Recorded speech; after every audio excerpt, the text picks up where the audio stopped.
and go crazy, and go crazy, and go crazy, and go crazy. Go, go, go, go, go crazy. Go, go, go, go, go crazy. Go, go, go, go crazy. All the way from the go crazy like a dumb dog. East side homeboy, where I come from. Dance on the floor till you go numb. No fighting, no hating, no red rum. This is OOO City. All the way to the bay, hit the bay, shimmy. Catch a case, cause it's beating up your Chevy. Got your moving side to side, getting all sweaty. Make it work it, work it, work it out. Turn the volume up loud. It's a dry crowd, make it all shout. Go, go, go, go crazy.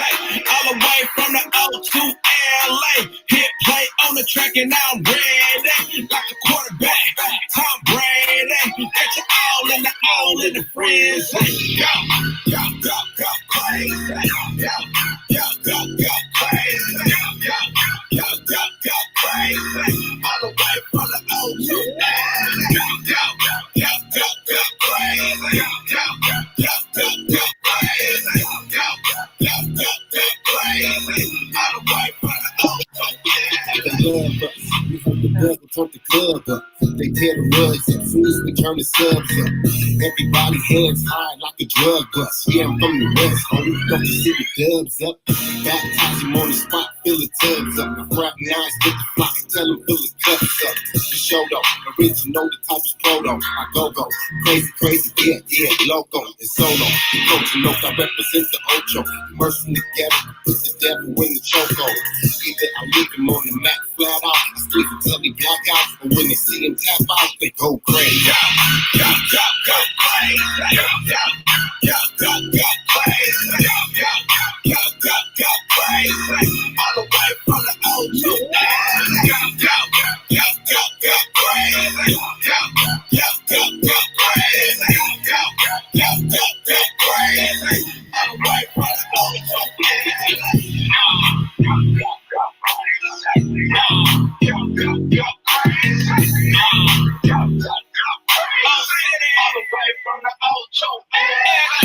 Go, go, go crazy. Go, go, go, go crazy. Go, go, go crazy. All the way from the O to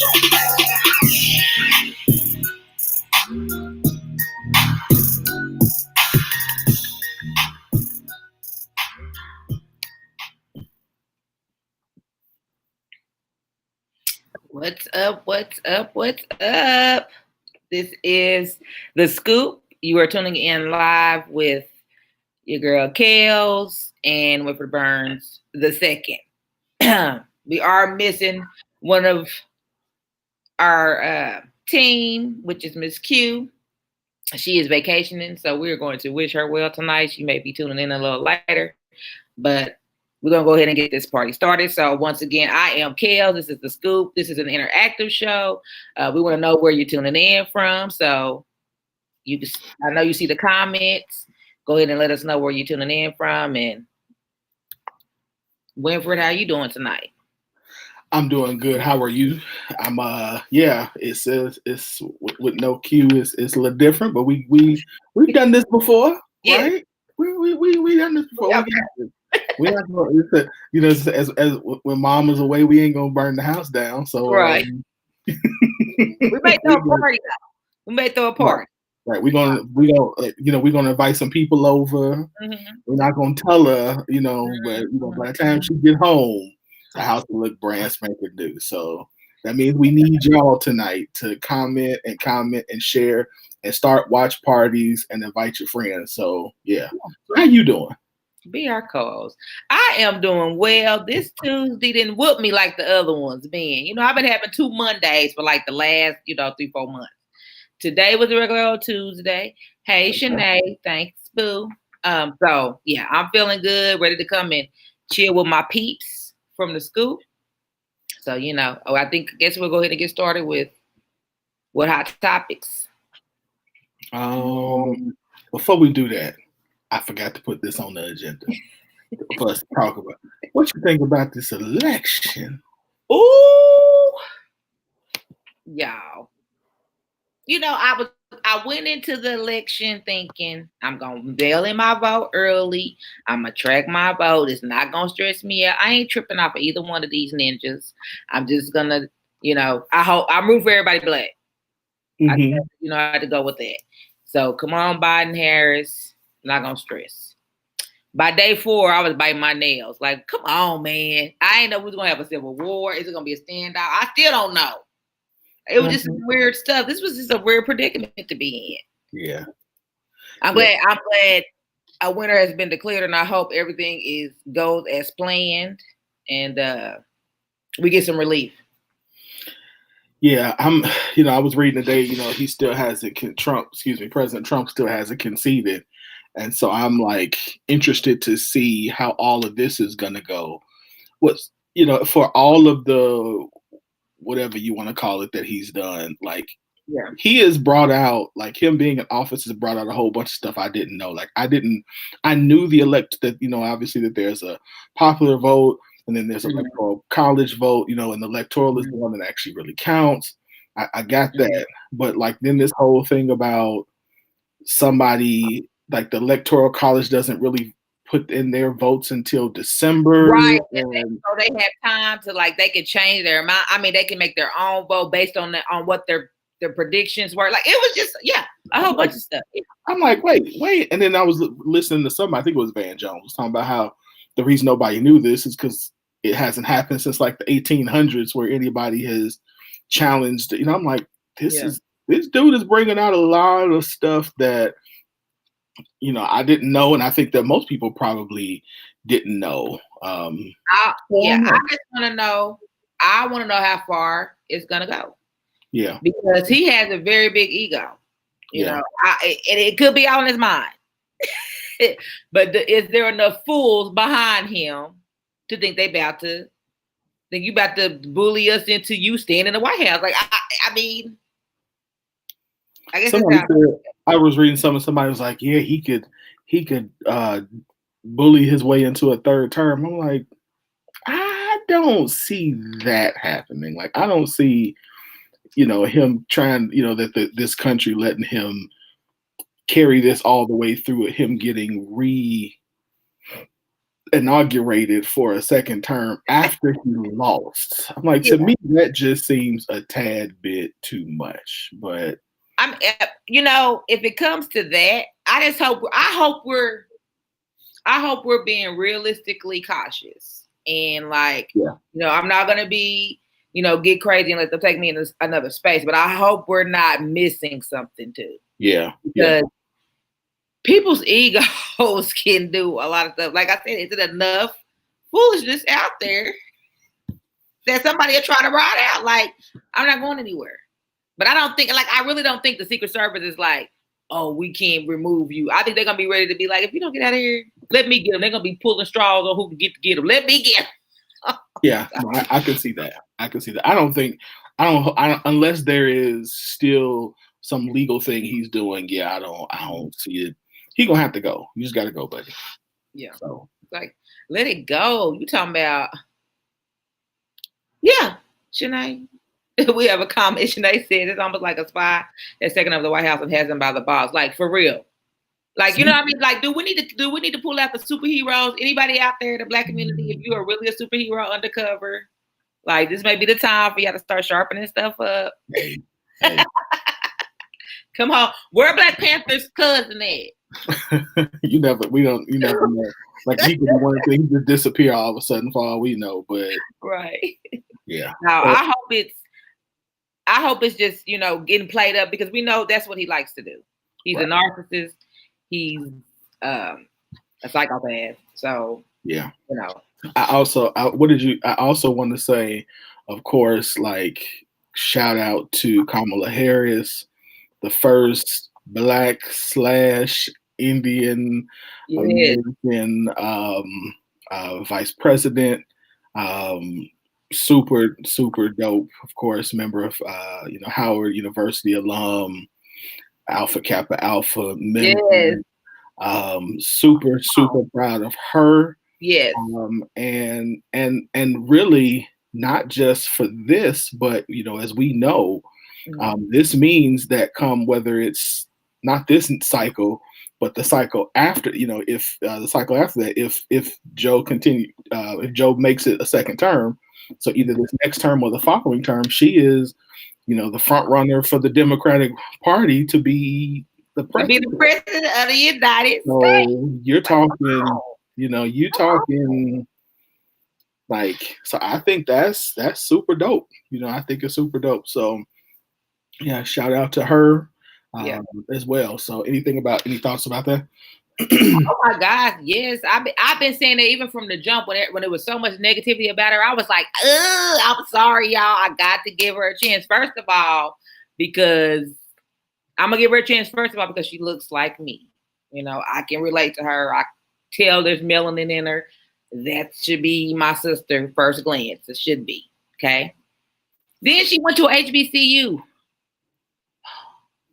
Dear Langston, I love my HBCU. I am HBCU to the heart. I would not be, who I am today without that experience. So, shout out to Howard University. Shout out definitely to Langston University. So that's the connection. And then to be an AKA in a Greek letter sorority, like you can't get, I'm sorry, y'all. You can't get no more African American, Black, whatever than that for me. You cannot. This is my sister. She has made it. Oh my God. That mean I can do anything. That mean I can be right up there with her. And I hope all the little girls out there look like her, look like us. So you know what? I can do that. Yeah. I think it was, and then I think the last thing that we'll move on. I think, I want your thoughts and everybody else.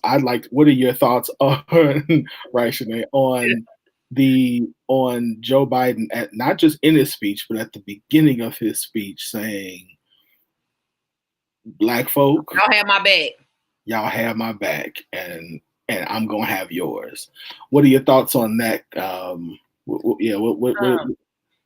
I just hope it's genuine. I have felt like I have given the Democratic Party, I have given them as fair a shot as I can. I have tried to stay open-minded. I've been like, they've done some bad things, but we have no choice but to pick who we think will relate to us and who has our best interests at heart. Whether they do it or not, we have to believe in something. And I'd rather believe in something that looks like me for once. That's fair. And I'm glad that he acknowledged that. I feel like both him and Kamala have acknowledged us like we have been asking. That is a first step. Yeah. Saying, come on in the house and sit down. Yeah. We hear you. I feel like they're saying, we hear you. We see you. I'm interested to see what I have your back looks like. So I'm definitely, it was good for me, it was like, okay, I'm glad you said it. Yeah. Now, show me the money. Show me the money. Show me my Quan. I need my Quan. So I appreciated it. I loved it. I thought it was a great gesture. But I need every day I'm looking at my Navient balance like, let's not. That made my stomach hurt. I'm like, not yet. Okay, not yet. Literally, It's coming. Yeah. Joe, it's coming. Okay, Joe. So that, and then of course other things too. But I think obviously for me personally, when I get rid of them student loans, it's a wrap. That's a game changer for your boy. I can't even lie to you. That's a game changer. So so it was a good moment. I thought the way he started was good. I thought his his speech was good. I'm hopeful. Yeah, I'm good. Yes. I'm good. Tiffany said we should be protesting that. We really should. I mean, I be in the lab like Pinky in the brain trying to figure out how we can beat these student loans, y'all. If I come up with anything, we gonna have to figure out that's gonna be what we figure out for 2021. How do we get rid of these student loans? Let's figure it out. Get them all out the way. Right. All right, let's go ahead and jump into these hot topics. You got it. Let's do it. Oh, I'm doing hot topics. Okay. I am doing hot topics, aren't I? Right. So here's what happened with no Q here. We get all right. So this first tonight's first hot topic. Y'all, again, as we said, click. Y'all, if we have not clicked that share button, click the share button. Or if you have not clicked the share button, hit that start a watch party. Start you a watch party button. Invite your friends. Let's go. Let's get into these hot topics. So tonight's first hot topic, man, it's raining hard here. First hot topic is, so is this considered a double standard? Yeah, is this considered a double standard? Let me see if I can. Okay. So this one is by Earl LaPearl Phillips. And so this is what is his name? 17-year-old middle linebacker that's about to take college football by storm next year. He's from Duncanville High School, right outside of Dallas, Texas, and it's Kendrick Blackshire, aka Thanos. I wish y'all could see a full. If y'all didn't see the full picture of him, but dude is huge. He's a big kid. Let me just say, he does not look like he is a senior about to be here in somebody's high school. He looked like he's. That young man looked like he working in somebody's steel mill or something. There's no, that kid is big. But anyway, the comments on here are full of older ladies, 20s, 30s, 40s, because a couple of them say that they are cougars, but one of them says the cougar in me wants to. How old is he? Because the cougar in me is ready to attack. There are several comments about about how attractive this young man is. And so the question is it a double standard? Because if this were men talking about a young girl, an underage young lady, people would be up in arms saying how wrong it is. So is this a double standard? Kels, y'all put your thoughts in the comments. Kels, is this a double standard? It is. It definitely is.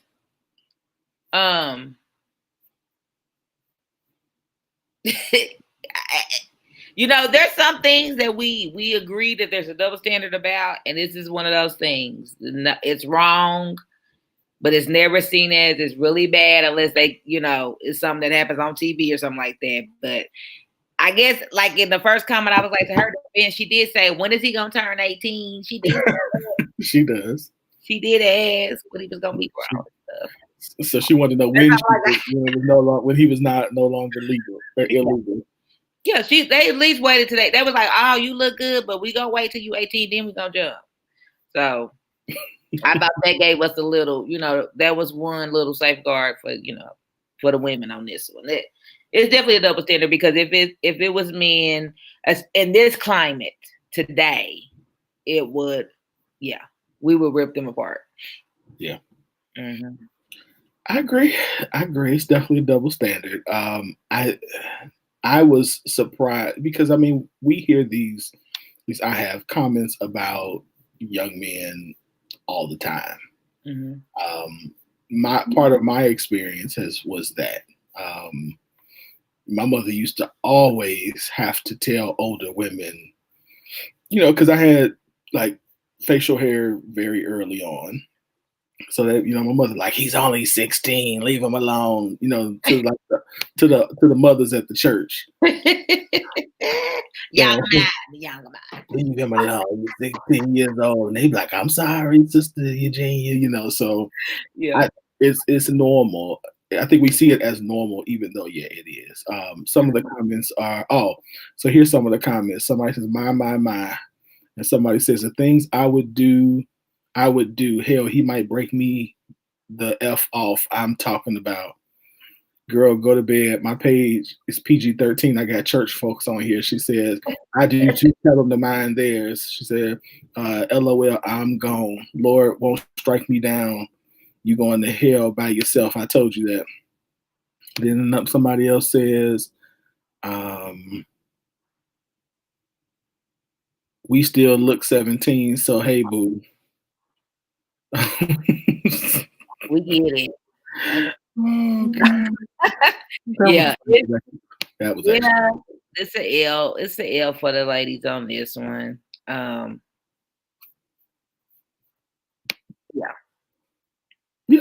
I appreciate that.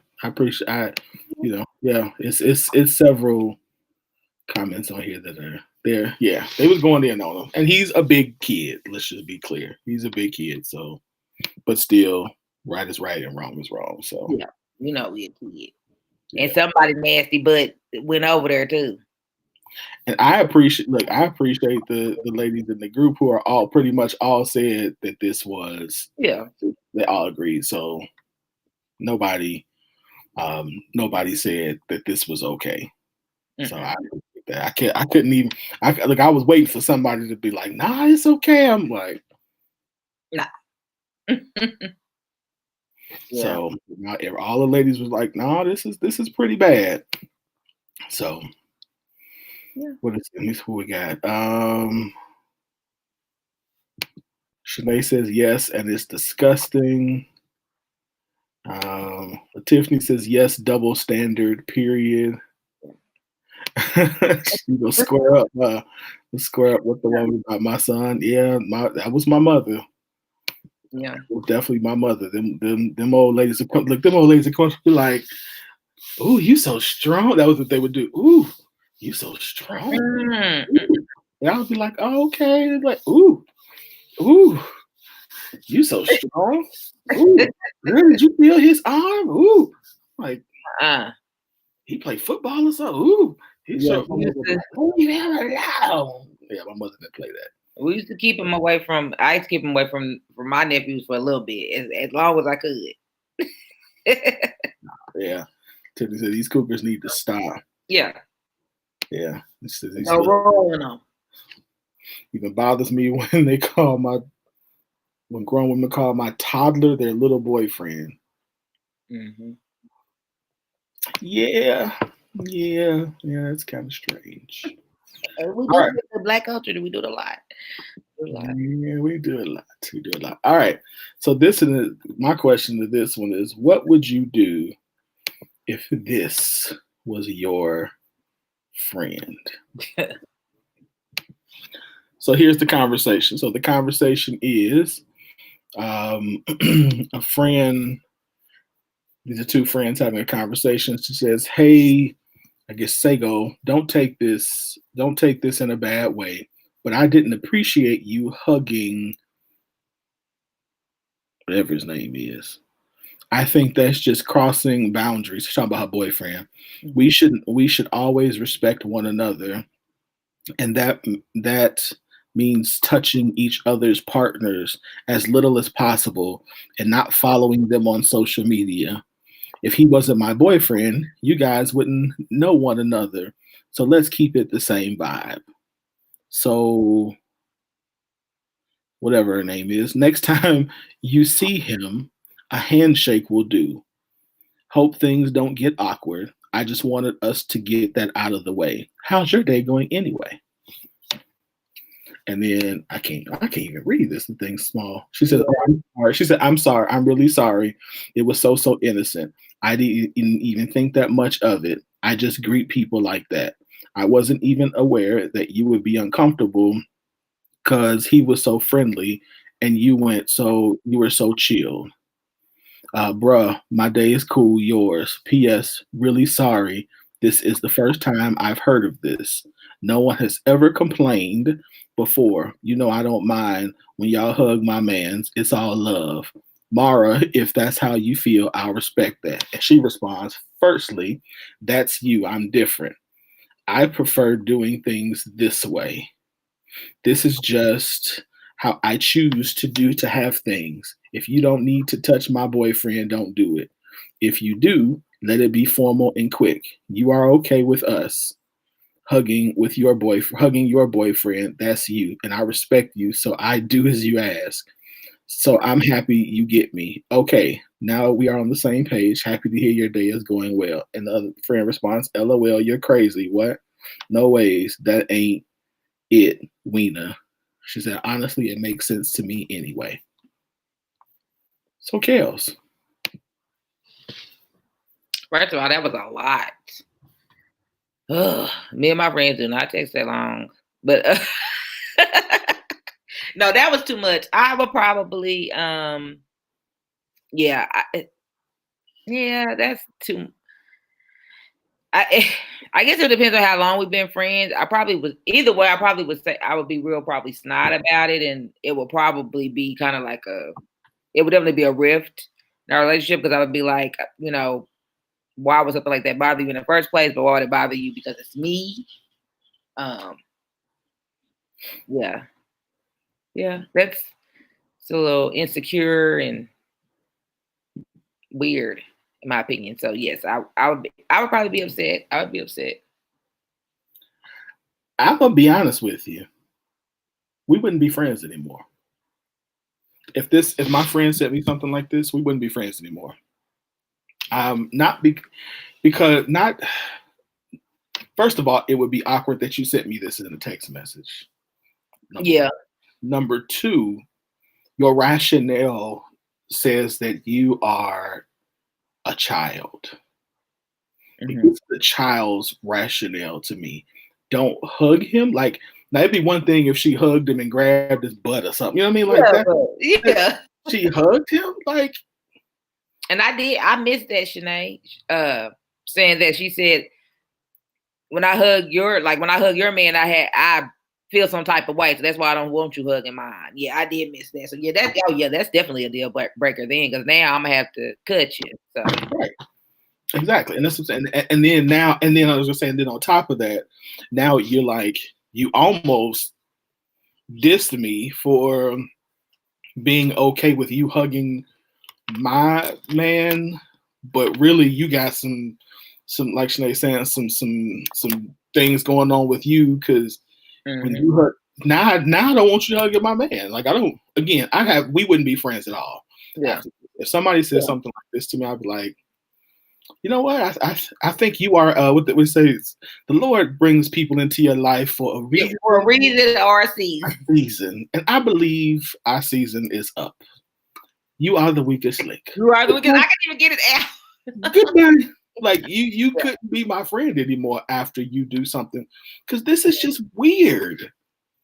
This is absolutely immature and weird. But doesn't it like the wording just seems so cold or something? I mean, I guess maybe because it's a text message, but it just seems like, I mean, is this your friend? I don't know. It just, yeah, the whole mood around the text just seems like it's not a friendly situation. That's what will probably, yeah, you would, only way you can take it is, yeah, we're not friends. Yeah, like, we're not friends. We definitely not now, but evidently we never were. We wasn't that good of friends. We're not friends after this. Yeah, that's a wrap. That's a wrap. Look, matter of fact, not only are we not friends, I don't want you around me. I want you around me because now I don't even feel safe around you now. You know what I mean? Like, it's just weird. You have now the one thing that you're talking about. I don't want to make it weird. That's exactly what you've done. Yeah, you made this completely weird because I can't hug somebody. Yeah, just for no reason. Yeah, that's just one of them. You know, like, why? You just. So yeah, I'd be looking for a new friend. I'm just gonna be straight up. We will not be friends. Cut them out your life. Yeah. And gone. Look, I'm going about my business. You going about your business. Yeah. May the Lord watch. You have the life that you deserve. Between me and me. All right, let's see what's up in the comments. Tiffany says she needs help. Okay. We're getting this clear. Exactly. Shanae says so she needs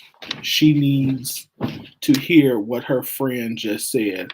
Her friend told her, when I hug your man, I'll have ill intentions and I don't want you hugging mine. Yeah. Mm-hmm. Yep. She's not a good friend. Facts. Yeah.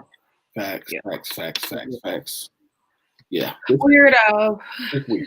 Absolutely weird. So yeah. Yeah. You know what? I think I brought this conversation up before, so excuse me for going down this rabbit hole. But this is one of those situations where I have to say women, or I'll say as for myself as a woman, I had to learn to stop making up stuff in my head.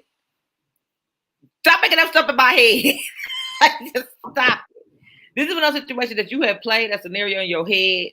Your friend hugged your man. Now you see them in bed together. You see they've been sneaking behind your back for years. This is stuff that we make up in our heads all the time. And we have to stop that. I just feel like this is one of those situations, and because I mean it's just weird out the blue. You like, what's going on? She probably had a dream about it last night or something, and it was on her heart this morning. You like what? I mean, you see, the way she like this is the conversation. Oh, and how's your day? Yeah. Wait, what? Yeah. Like it was totally normal. That's what I said, and I feel like that is something that, I mean, I'm sure it may be human across the board. Maybe men do it too. But I find a lot of women we do. I know I have done it. I feel like there's some things that we do because of that. We make up these situations in our head. Yeah, and I'm not gonna say men don't do it. I don't think we do it to this extent, and we don't verbalize it. Yeah. Typically, if we in our feelings about something, we usually just don't talk to you. Like, hey, like, I know in my circle, like if I call somebody, like we normally talk, and all of a sudden you real quiet. What's wrong? What's up? What's going on? You know, then oh man, I just got stuff on my mind. All right, you know, like we might do something like that, but we not out here. We not out here like Craig. You in it? Well, let me take that back because I. All right. Anyway, never mind. I can't say that.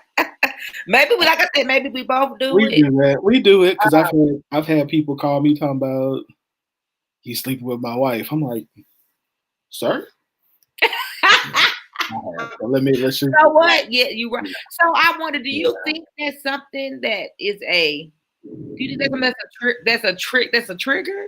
Where do we get that from? Where we make up these scenarios? Is it something that insecurity? I mean, I know it's insecurity, but well, I guess that's just the form it comes in. That's just it. Yeah, it's just insecurity. You're insecure about your relationship or yourself, and so you project that on to other people. Whoever. And let's be real. I get, not in this scenario, but I get situations where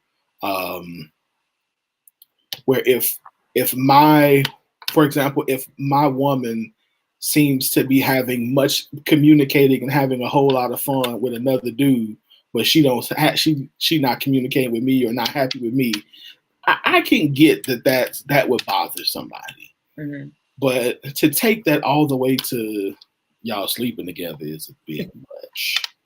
You know what I mean? Like that's a bit much. Yeah. So it's just insecurity. It's so unfortunate. So unfortunate. I think you got to learn how to ask yourself the question, like, is this a legitimate thought or am I tripping? Yeah. Like that's the question, and most, if you really like, yeah, I'm probably tripping. I'm probably in my feelings right now. I probably need to just, go do some push-ups or something, and call it a day. That's just me. All right. Next question. Yeah. I tell myself in a minute to go do some push-ups. Like, so you got to do some push-ups, go walk, read your Bible, something, go listen to some worship music. Like you tripping. So, all right. Next question. Next hot topic. This one I think is pretty interesting. So, stop dating women out of your league and tax bracket, then calling her materialistic. So stop dating women out of your league and tax bracket, then calling her materialistic. Whew. That was a mouthful.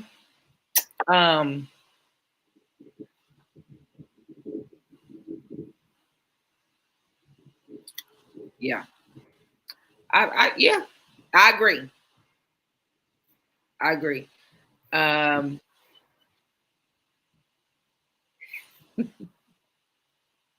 just feel like anybody who gets mad at you for wanting more or wanting the best or wanting to spend money to be it's a ridiculous thing to me. So if just because that's you can't afford it, don't try to down me or make me feel bad about that. Or you think I'm materialistic or trying to make it be a bad thing that you don't have. You know. So yeah, I agree with it too. I agree with it too. Now every man is not like that, and I know there's some women who lead with that. True. You know, that's not good either. But you know, you just got at some point you just got to say what it is. It's a hater move. I'm gonna add one to this. Okay. Stop dating women out of your league. And well, maybe it's including out of your league, but I think that I agree with the meme. I want to add that I think that you should stop dating women out of your looks range and calling it and calling her whatever, you know, because I think if as a man, if you are a 5, you can't date a 10 if you're not a secure man. Because if you're insecure, all of your insecurities, you're gonna think she materialistic. You're gonna think all she care about is looks and all, you know what I mean? Like all of that stuff. And so I would say don't date somebody. And I think that maybe that's included in the out of your league. But yeah, I would agree with this. I think just like with the last post, it comes down to how secure are you? Are you secure enough? If you are a secure person, then you understand the difference between somebody who likes nice things, somebody who worked hard and has, you know, who says. Now I think, you know what I mean, to me, a materialistic person is somebody who only cares about that. Only cares about, you know, making sure that, you know, I've met some people who's like, I can't go out because I don't have a new dress. Like, really? That's kind of okay. You know, stuff like that. Like that might be a little too much. Like, well, why don't you just wear one of the 35,000 dresses you have? It has to be a new dress. I'm like, you're doing too much, honey. But you know, I mean, you know, and she can't be doing too much, but in a respect, because that's what she wants to do. That's what she wants to do. Sure, I don't have a problem with you if that's what you want to do. I'm saying that if that's the only thing you care about, I'm saying that's what I'm saying. I'm saying that if your whole world revolves around your shoes, your purses, your car, that's what I'm referring to. I don't have a problem with you wanting things because y'all know I want stuff. I want a jet, so I want stuff too. I'm just saying that if you're the type of person who wants that's all you care about is that kind of stuff, then that's a problem. But nothing wrong with looking nice. And again, as a man, if you're not in position, a lot of times this comes up like this is talking about, is when you're not in position to either support that lifestyle or you yourself don't have that lifestyle or don't think that you can get to that lifestyle. Mm-hmm. So you project that onto her.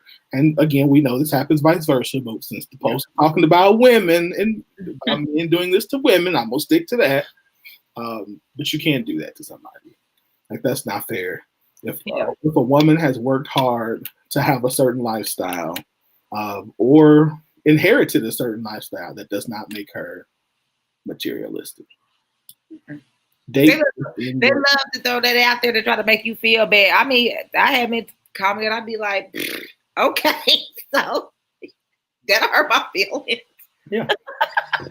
D said, both guys out here wanting to dime but can't handle it. It's true. Yeah. You can't.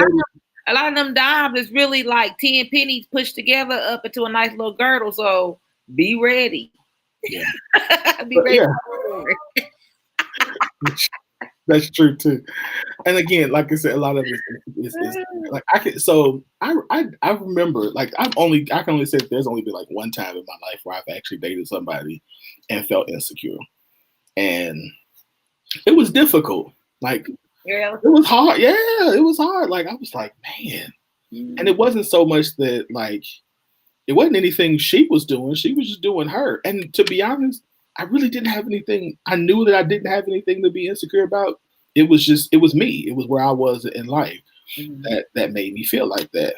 And like once I got out of my feelings about where I was, then it made it easier just to enjoy the relationship. It was like, she ain't tripping about this, neither. Why am I? Like, I'm good. So,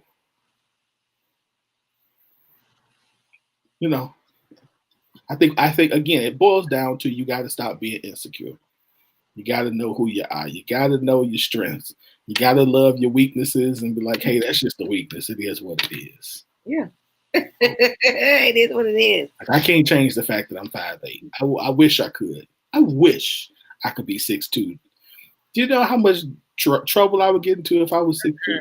6'2", and don't let me have a flat stomach. The ministry couldn't handle it.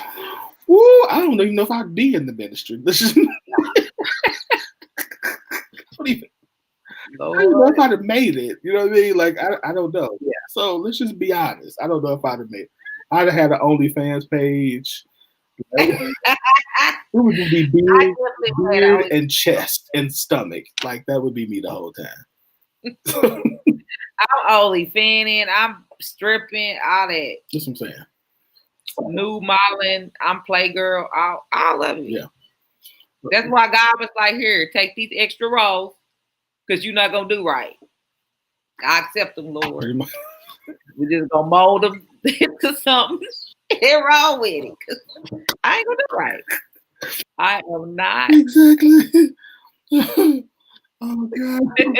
Sorry, keep saying I'm cutting it up. I'm just being, I mean, so I think that people have to, you can't say a woman is materialistic because of that. Let her do her and love it.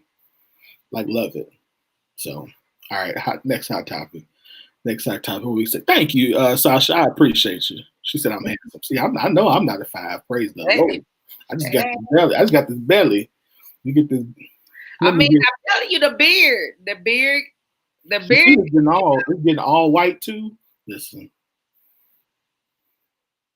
Don't do it. That's why, you ain't gonna never have no 6-pack. The Lord, like, keep them fat. Keep them fat. You ain't gonna do it. No. They had the beard and the abs. It ain't right. Now, this one actually is kind of weird. Okay. This is weird, but it's not. This is weird, but I get it. Okay. Fellas. I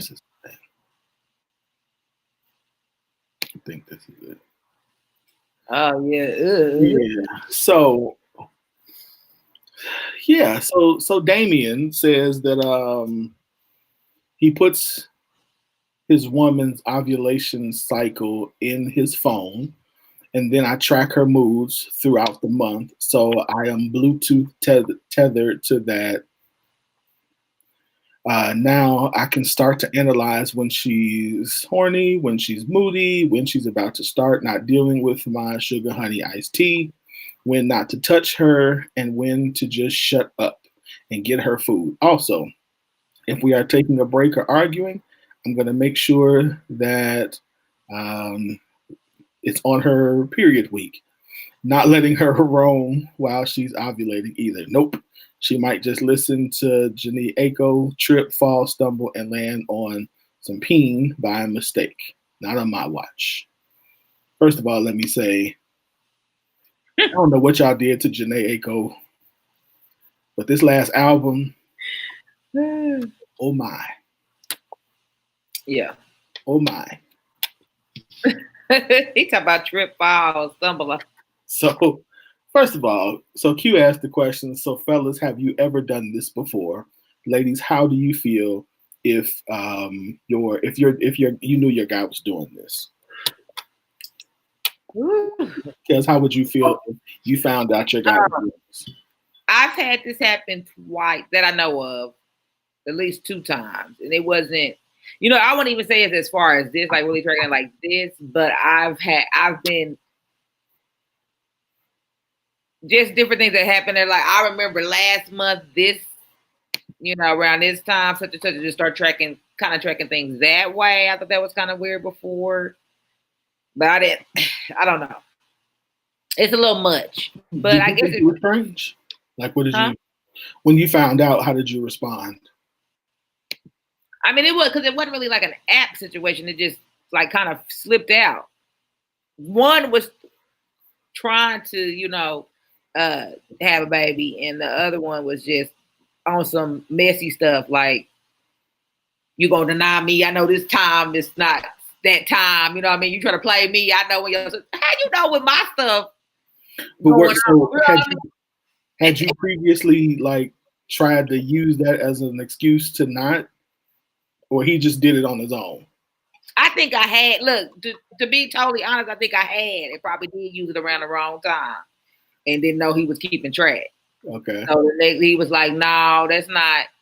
So how was such and such this many weeks ago? But dang. You're like, wait, you tracking me? I'm like, just because I say I'm pregnant, that don't mean I started that day. Like, don't be getting like I had to get that. No, you can't pinpoint down to the day. You don't know. Yeah, you don't know me or my ovaries like that. Yeah, you do. So to the extent of an app, I'll probably be a little weirded out. A little? Yeah. That'd be a little weird. I'm gonna be honest with you. So I've never done this in an app. I think that's where it crosses the line. I think that's where you cross the line from being wise to being controlling. Like, I think, if you write it on paper or put it on the calendar at work, I think you're okay. But if you get an app on your phone and you download I'm just kidding. I will. Writing it on paper at work. I'm kidding. Okay. I'm making sure we say I'm kidding. I think that what I have done, like in my head, gone, okay, it's the first week of the month. Okay, so I know that's like I've been in relationships where I pay attention to her moods. And so I know, okay, so when this happens, this means, you know what I mean? But like knowing it down to the day. And the other thing is like if you live with somebody, obviously there are other signs that let you know what's going on too. Right. But yeah, so I guess it's not that far fetched when I read it, because I know there are some men who keep track. I know some men who do keep track on I've known men to keep track on a calendar. So wait, that makes 3. So yeah, it's weird. It is weird. That's why. Yeah, it's weird. It's the app part that makes it weird. Yeah.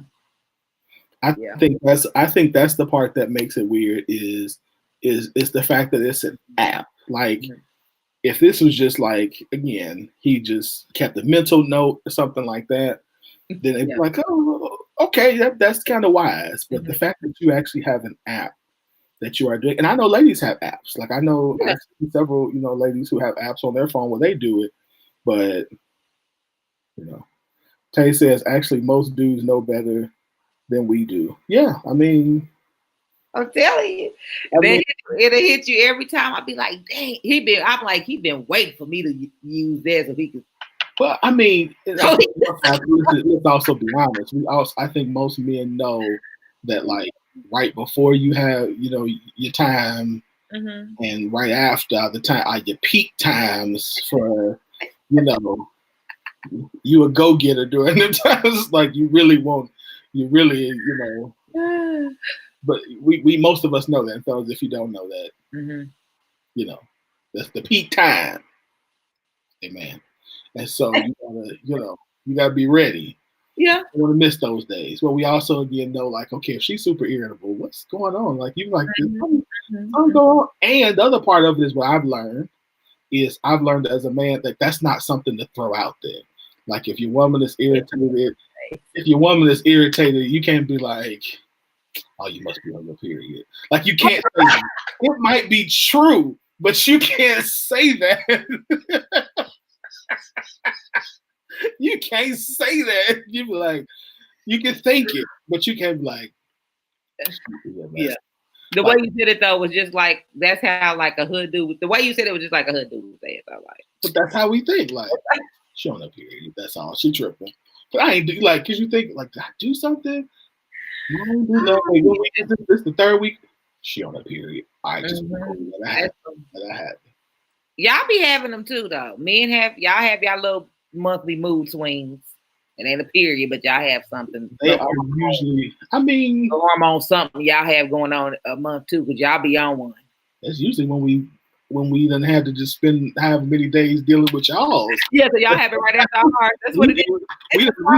We didn't have to suppress our attitude because y'all got an attitude. So now that y'all done having the attitude, we like, you know what, now I can let all this attitude out. So yes, we do. Right after y'all. We have one. I always say I have my period right after your period now. Yes. Let's see.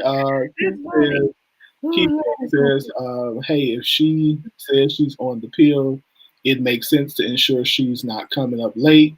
At least you aren't getting caught off guard with the I'm late. Yeah.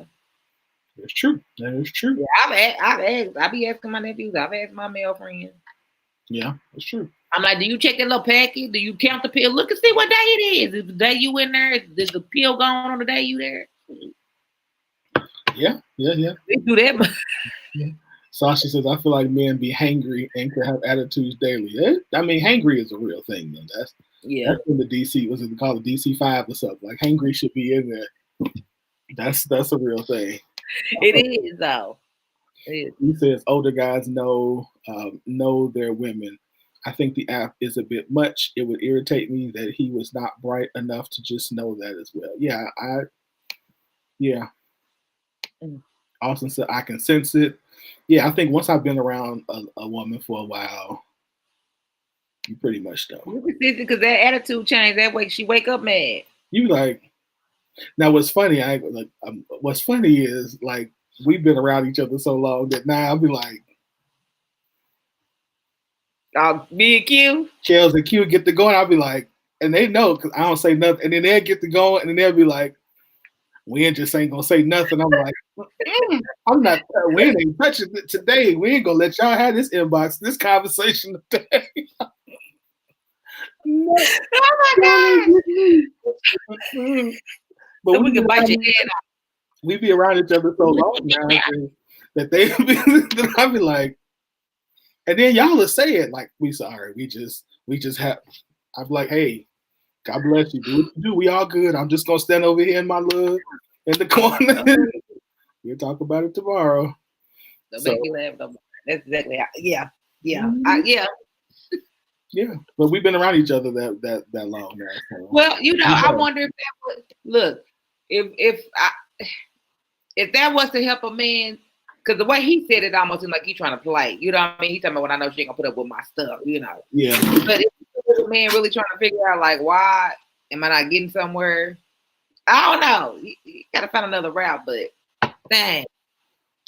I mean, I think he's just living. You gotta know it. You don't have to have an app. You just need to know it. Yeah, I think he's legit. I think he's just. But I mean, he's probably young too. So I think like was it D said like these young guys, they have apps for everything. Yeah. So I think it's a little strange, but I'm still in the age range where you just know. I'm not in the age range where you track it on the app. So well, also says when she gets irritated, you just got to be more patient and offer her sweets and other favorite foods. That's true. He says he had one every other day. Yeah. Yep. That's real, man. That's real. Hey, Deborah, how you doing? Yep. That's real. But yeah, okay. So I guess our consensus is the app is probably a little too much. But it's good information. Yeah. And it's good. And it's good to know that about your woman, man. Good to know that. It is. Oh, ooh. Okay. Yeah, I saved the most interesting one for last. I see. This one. Here we go. Why? Let's talk. I posted this one. Yeah. So of course there's a lot of shame, of course, especially if you grew up in church at our age. So my question was, At our age, do you feel shame, and do you feel depressed from not masturbating for a period of time? The meme says, "Are you masturbating because you're horny or because you're depressed and need the dopamine?" So yes, let's go. I mean, but I don't know how you do. I don't know how you do it if you're depressed. To me, I'm like, what? If I'm sad, I ain't trying to. That don't make you feel better. I mean, I ain't even thinking about that if I'm sad. If I have to flick the switch, I am. It's because it need to be turned off. I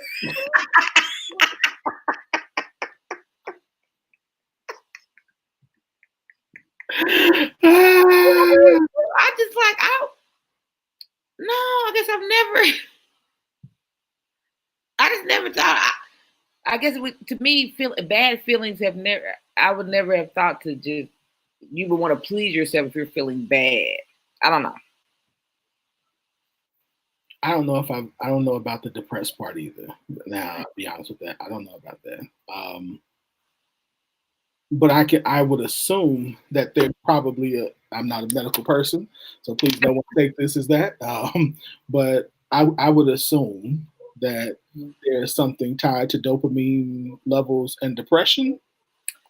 I'm guessing, so I don't know, but yeah, I mean, so like at our age, I know for me, y'all know I grew up straight church. Mm-hmm. This was a topic that, like, I could tell y'all some weird stuff that happened. Like, I heard in church about this. Like, I heard one time I had a pastor who prayed Mm-hmm. that boys. Okay, he sleep. That little boys that we were probably in high school when he did this. That your penis wouldn't be able to get hard, and that your vagina, that the girls' vaginas would close up so they couldn't have sex or masturbate. Oh my god. Yeah, I've heard some weird stuff concerning. So I mean, stuff like that brings a level of shame to this topic, and to masturbation in general, which is why I asked the question, like, because especially even like so in my seminary experience, we would talk about this obviously because as pastors, you have to be dealing with this, and the some of the strange things that even though other people have been taught, I'm like, that's way weirder than some of the stuff I've been taught. So. Yeah. I can see why there's so much shame about it, but I just wonder at our age, like, is that something people still struggle with? Are we just like, hey, I do it? Like, Austin was like, hey, I do it because it's what you do, So, what is the idea, the thought, about why you do it at this point? I think anybody that's when you get to especially late 30s in the 40s. You like, I mean, especially if you're not with somebody, you're going to do that to try to keep yourself satisfied without a partner. I mean, that's the only way, because you're horny and you need to get off. I don't think, but I've never thought of it as, oh, I'm crying and I just need a release. Like, no, yeah, I don't know. That's weird. That is so weird. This is like, I do know that there are guys who have trouble, who have done it for so long that it's hard for them to sleep if they don't. Sometimes do women experience that too? What? Like, if they don't masturbate, it's hard for them to go to sleep. I mean, I know you go to sleep usually afterwards. I don't know if. Like, you're really restless, you can't sleep. Yeah, maybe who do it. Like, okay, maybe somebody. I could see how somebody would. Okay. Yeah. I didn't know. I don't know if that's women. I know men. I know. I don't remember hearing that often, if at all, amongst women though. So, yeah. Self-soothing. Okay, so the elder said that's self-soothing. Self-soothing. Excuse me. Yeah. Okay. I just wonder again. Yeah, why people do it. I don't have. hey, no judgment, no shame over here for people who do it. That's not at all. I think that You can't control it if you got to be doing it all the time. Now that may be, I'm sure there's some other issues, but I don't know if I would link that directly to using it as a coping mechanism. I guess. Mhm. So, unless you're an addict, to me that would be something an addict would do. A sex addict would do that. Mhm. And I think that to me is really like, even again from the perspective that I come from, obviously would be that. You know, it's always the question of, even on the post, well, does the Bible say it's a sin? I mean, no, it doesn't. Like, there's nothing directly saying that it is a sin. No, but the uncontrollable, it being an addiction, it can become an addiction. You know, there's Mm-hmm. the whole, it can affect intimacy with the spouse, all that stuff. Like, that all comes into play. But Yeah. in terms of like, is it a sin? I can't tell you that that's what Scripture says. So I don't know. Yeah, people are saying what I'm saying. Let's read these comments. By the way, I love Austin. I just like people. I like, this my guy here. You know, stay in my game. I do it because you got to stay ready. Yeah. And that's, yeah. I read one of the comments on there that said something like, I do it because I want the first one to be as good as the second one is supposed to be. Like, if he's afraid that it's gonna be quick, he does it so that way he can go longer. He meets with his lady friend or something. Yeah. Okay. Yeah. He said that's weird to mess with because you're depressed. I think so too. Yeah. Terry says, I just don't. I'm a person that prefers the real thing, but it's crazy info given out for masturbation. Yeah, I prefer the real thing too. Ain't nothing like the anyway. Mm-hmm. D says, I don't think it's a conscious decision. I think this is more for those who use sexual stimulation to satisfy feelings of loneliness or feeling unloved. Okay. Jim says she can agree. Eric said it's self-soothing. D said, I don't think it's as shameful as it used to be, just like sex is more accepted as a natural body function. Yeah. I think it depends. Yeah, I would agree in general, yes. But I think it really just depends on the crowd. Yeah, definitely. Certain crowds still see this as a very shameful thing that you should be shameful about. And I totally, I don't think there's anything that we should be shameful about like that, but that's, I'm a little more liberal. Right. Yeah. All right, so this has been Hot Topics, and of course, Hot Topics are brought to you by Curvy Kitten Clothing, where self-reflection is perfection. And if you have not seen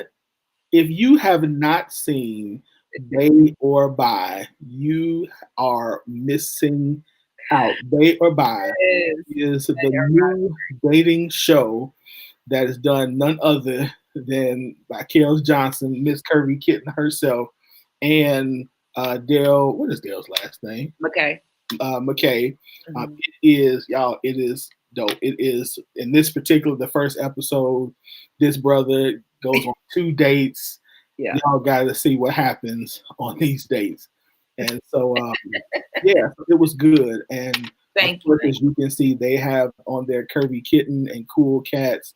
They get makeovers. Like, y'all did a really first-class job. So if you have not seen the premiere episode of Bay or Buy, then you need to go to YouTube as soon as we're finished and search Curvy Kittens presents Bay or Buy, and you need to watch the episode. You need to click subscribe, and you need to come back to Facebook and then go to the Curvy Kitten presents Bay or Buy page and like that page so you can watch every episode that comes. This show, y'all listen, this show is hot. And I ain't saying that just because it's Kels that did it. Yeah. It is fun. It is funny. It is a good representation of what dating is like. It is, they look good. Like the whole time you are. And we have people already ready for the casting call. We will be doing a casting call. Before November's over, we will do a casting call in Oklahoma City. And we already have the weekend, Martin Luther King weekend, January 15th. It will be the casting call in Dallas. So yeah, we are. It's going down, y'all. We had a blast doing this. I appreciate everybody who's watched it so far. Keep watching it, keep sharing it. Yes. You know, let's support each other. This is something that could really, you know, go far and help a lot of people. And I am excited for it. So yes, follow Kirby Kitten, follow Cool Cats, follow Bay or Bye. Yeah, the thing I love about this, y'all, it is like pretty much from the music to the clothing to the rest of the location, like it's blackity black. Like it's black, it's small business, it's like you did a phenomenal job, and I'm super proud of you also. I'm waiting for the new Curry Cool Cat stuff to drop because I seen a couple of them shirts. I'm like, I think I'm things are on the website. So we ready to help y'all, get y'all ready together for this good old holiday season. So okay. Watch the show, catch the sales. Yep. Thank you, bro. No problem. All right. On you got it. Okay, so we will. Our guests ready? I saw him. Hold on, sure. We have some guests tonight from Bell Publishing. I'm going to tell you a little bit about them as we bring them on. So Bell Publishing, LLC was established in 2018 in Oklahoma City, Oklahoma, created by Courtney Strickland and Kenyatta Richard. Both authors themselves, they saw a need and developed a plan. A short 2 years later, this duo has released 4 books of their own, with 2 more to be released in 2020, and helped more than 20 writers become authors. With a passion for art and elevating the talent of others, Bell continues to assist others making their dreams come true. Through poetry shows like 90 in November and Love, Lust, and Laughs, Bell provides adult entertainment while collaborating with some of the best talent in the city. As of 2020, these two ladies have established a local publishing office and Bell Books Boutique and more, located in the heart of the east side of Oklahoma City, providing a home for many local authors and vendors. So yes, these ladies are doing big things in Oklahoma City, and I am so happy to announce, to introduce to some, There we go. Okay. Publishing is Courtney. Right. Hey, y'all. Listen, it's too late to fix your hair. You on now? You I know. You fixing your hair? Decide. No, you know how it is, lady. We see a camera or a mirror. Yeah, you know, it's all. Don't worry. We do the same thing. So when we get on, we be like, okay. Look, and Kel know these locks just decide whatever way they want to go. Mm-hmm. I be all right, left. Yeah, I know. Do you guys want to add to your bio? I mean, I try to, touch on everything. Y'all doing so much. I know y'all got a couple of other things that y'all do. So you can go ahead and let us know what else is going on.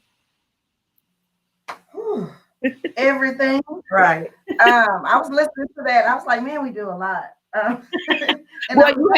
Well, let me start here because I really wanted y'all to get out the event you did with the kids. I know you have your adult entertainment, but you had your reading with the children. Oh, okay. Well, that's weekly story time. Okay. Every Saturday morning we read to we have volunteers come in or we read to them ourselves every Saturday from 10 to 11:30 at the bookstore. Really all ages. Right. We haven't really put a cap on the ages. We've had them as young as 3 and probably as old as 10. The 10-year-olds have a more difficult time than the 3-year-old because they feel that they're too old. But then we just make them read. And make them read. Yeah, we just have we make them to volunteer and have to read to the kids. And they like doing that. Mm-hmm. Okay. They don't mind. So what made you So get in? Oh, I'm sorry. So Courtney. Courtney. Okay. Yes. Kenyatta. Okay, I don't want to say nobody's Yeah. name. So, ladies, what made you all get into this, into publishing? I mean, first of all, authors and then publishers. How did you know that that's what you're supposed to do? And then how did you get into this? That's a Courtney question. We didn't know. I'm gonna start there. We did not know.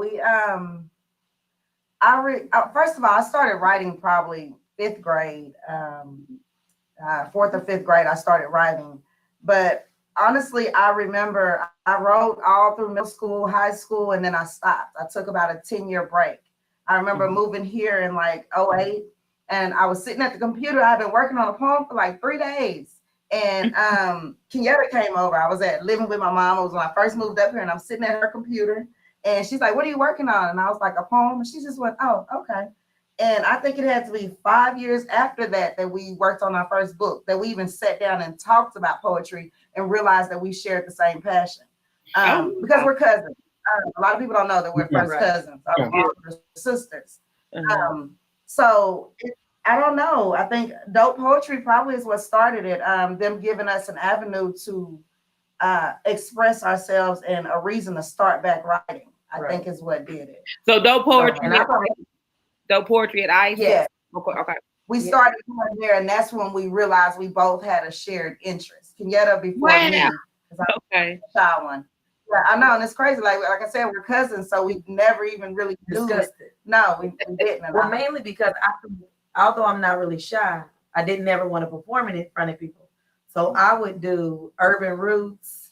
I would do different places and never invite anybody. Because I'm like, if you mess up, they're strangers. Who cares? Right. You don't know them.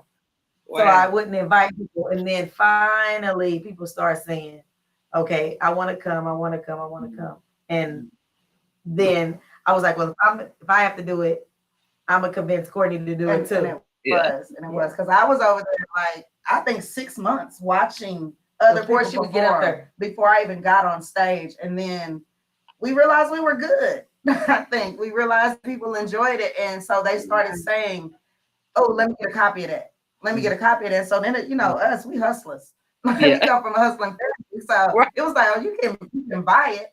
We can buy it. So then, the book is born, and we're almost 4 books. Well, 4 books later that we've written together. Kenyatta's done a solo book. Well, her and her daughter, and then a children's book. Yeah, and then I'm working on my first solo project, and then she's working on one as well. So I mean, we realized the passion, and just kept pushing, and we realized how much we enjoyed it. I think. Yeah. And as far as publishing, that was just we wanted control of our money. Absolutely. We wanted our royalties. We wanted to know where our money was going, how we were making it, why we weren't making enough.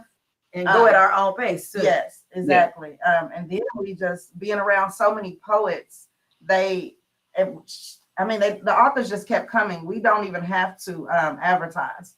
They just come to us. And I'm not bragging anything, but we are surrounded by creators. So creative. So, and they just keep coming to us. Yes, they're very talented. So they keep pushing it. So it's amazing. It's been a fun ride. That's awesome. Okay. So I know you had your publishing and you wrote your book. So when did you decide to go into an actual storefront, brick and mortar business? When did you decide to move it into its actual space?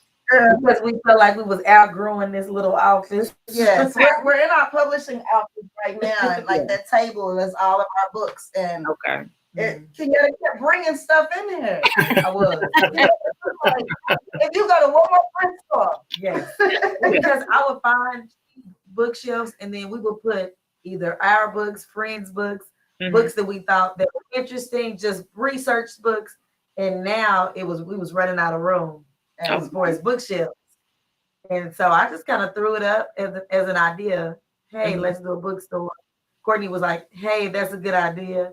But I think she wanted to let the idea sleep at first. Yeah. No. I did. Well, that's me, my nature. I did something creative and then be like, no. And it was the same with our publishing office though, because I lost my job back in February this year with COVID and all that going on. And I was like, I want an office because we were already doing publishing anyway. And that was pretty much up till 2, 3 in the morning, editing and working anyway. And I really needed the break and just to work for myself full time. But I remember losing my job, and I told Kenyatta I want an office, and she's like, okay. And she's Googling and sending me commercial property. And I was like, no, I was just thinking about it. But that's how she is. And, that's why you need that business partner that's like that. So it was just full speed after that. When you have something? No, go ahead. Okay. So we usually ask business owners this when they come on. So what is, and both of you can answer, what is one thing that is a hardship that you would warn other entrepreneurs about on your journey that you probably wouldn't even think about? I'm going to say, and I know this sounds crazy, don't take everyone's advice. Everyone's journey is not the same. That's good. I mentioned you have to talk about it all the time. We listen, even if it's bad advice, we're gonna listen. We're not gonna be rude, right? Yeah, I'm not gonna be rude and say be quiet, but I'm gonna take the tidbits that belong to me. I'm gonna listen and I'm gonna take it for what I need to. But everyone is going to try to say this is what you need to do. This is what understand that your journey is yours. Yeah, you have to filter out what's gonna work for you as well.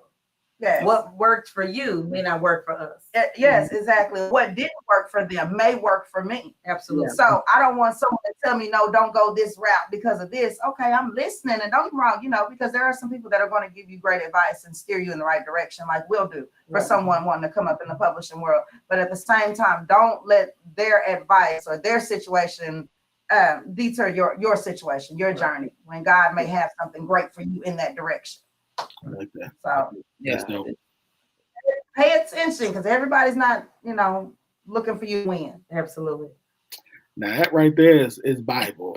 Yeah, that'll preach. That's Bible. Everybody is not trying to see you win. Yeah. That's good. No, they're not. That's good advice. So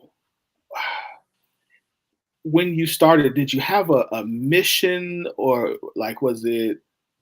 I know, like when Kel and I both started our businesses, it was like we had a problem that we were trying to fix something. You know what I mean? That we saw that was there. So was there a mission, or was it really just I got something that I need to write and I need to get it out? I was gonna say once we started publishing, our mission might have been to help other people. And then once we started, because we've seen big publishing houses that charge them lots of money and they don't have control over their project. So that was really to help people. But then I think with the bookstore, since it was in the middle of COVID, we were like, ooh, we can help tutor. Ooh, we can read. Ooh, it's gonna be a lot we can do, because guess what? Your parent, and no shade to any parent, but your parent who may have just barely finished high school now has to become a teacher, and I may not be that savvy, that computer savvy to now teach my child whatever this is. So we were just really hoping like reading program was other opportunities for the kids to be able to get into books, have fun, and not necessarily be in that virtual learning all day. Yeah. Okay. I like it. And just to piggyback off that, I'm gonna say our mission has always been the community, always been the people. I come from working in an elementary school for over 5 years. Kenyatta has a daycare that she's owned for 5 years now, and we just love kids. We love people. Our events that we put on are for adults a lot of times, but we make sure we make it even to where, like, we've done the whole month of June last year. We did a reading camp. So every Saturday we were feeding kids breakfast, lunch, teaching them how to start writing their own stories, create their own characters, the whole 9 yards. And they range from 4 to, we might have middle school. PJ Mason came in and taught them how to read recipes. They cooked. Like, we had a blast. We were exhausted every Saturday, but we did. We had a lot of fun. That is really our mission is definitely just the community, just people. We love to help, and especially when it comes to art and literacy, and just making it fun again, making them excited about it. And on that note, that leads me to my next question. So, do you think that because in our culture, creativity is celebrated usually in everything? Do you think we lost some of that, or do you think that it was fading? It's with all of the technology, like the authentic, literature, books, and reading, and learning fundamental things. Do you think some of that was being lost with technology? Oh, absolutely. Absolutely. Because I think before, they could get online 24/7 almost now, the kids are reading more. They were reading more. And so you had no choice, but that was what was an option. You didn't have all the other options, YouTube and TikTok and all these different alternatives to distract them. You had that's what we did. When I got home, it was my book on my Walkman. Yeah, you get your AR reading. How long you? Yeah, we set timers. 15 minutes for your AR reading, whatever you have to tell your kids. So yeah, I think, and honestly, I think parents too with social media aren't reading like they used to. No. They're not. We have something on the wall at the store, exactly, that says children fall in love with reading on the laps of their parents, which is so true. The reason I love to read, I have a reading, is because my mom was reading all the time. And so I would grab a book and get in the bed beside her because that's what I saw her do. Now what our parents are doing, we're on these phones all the time. We are scrolling on these phones. We're not opening books because everything is a Google search away. So I think as a whole, technology has drifted things in a whole nother direction, even though, Audible and things like that are there, just old school reading. There's nothing like opening a book. Because your parents used to say, how you spell this? She'll say, go look it up. Right. Now my kids, Google it. Right. Go Google it. Yeah. My son is worse. Siri, how do you spell? I'm like, you really gonna ask Siri? So yeah, I You're not even gonna try. Look. No, you just go to the phone, press the button, Siri, how do you spell? I guess there's like, how do you spell characteristic? And I'm like, and nope. You gotta try to. I think to help, that was one of the things I thought was real neat about going into the bookstore, going into your store. Because I remember, did y'all used to get excited about the book fair coming to the school? You remember you used to go in there, you take your little money to school and you buy your book? Yeah. It reminded me of that. Yeah. I was like, my kids and I were talking about we need to do a book fair. Yes. It cut out a little bit. Yeah, kind of. Yeah, but my goodness. I am here for the book fair. I need y'all to do. I am too. That was one of the things I did at the school I worked at, was to help set for the book fair, because I handled the finance, so I had to make sure they were in there doing everything right. Yeah. But yes, I always make sure. I like that. Cutting it. Yeah. Yeah, we might have to figure out how we can partner up on that one, because I like that, the book fair. Mm-hmm. Yeah. I hated it. I'll be true. I hated it as a kid. Only time I read was when they was giving out the personal pan pizzas. And I wanted the pizza. I read for the pizza. It was not for the love of the book. I mean, book it was my thing. And I read for that too. I wanted all of those. Right. All the personal pans. I want the personal pan pizza. That was good, because my parents wasn't gonna buy me one, and I had to figure out a way to get me some pizza. So, but no, seriously, you and little boy at the book fair, right? You saw the posters and a little smelly. Yeah, I'm the one that's reading the magazines, and that's it. Yeah, that's all I want. That's it. You got a dog driving the car on the posters. Right. Whatever looks fun. That's me. Yep. So I know one of the things that we talk about a lot is how in starting our businesses in our community, especially, how difficult it can be sometimes to get the cooperation or get the community to support. What have you all done to get the support of the community? Because clearly you have it. So what are some of the things that you've done to drum up support in business and things like that? Well, it's definitely not where we want it to be. It's growing, but we do understand that it's a marathon. It's not a sprint. Mhm. But we are in your face, up close and personal. That's the best way. We have get on flyers. people's nerves. Yes. We get on their nerves. Yes. I think they recognize just our true ambition. Like we hit the ground running. Whatever But project we never work on. disappoint them. No, That's we the good don't. thing. We give them what they want. We're about customer satisfaction.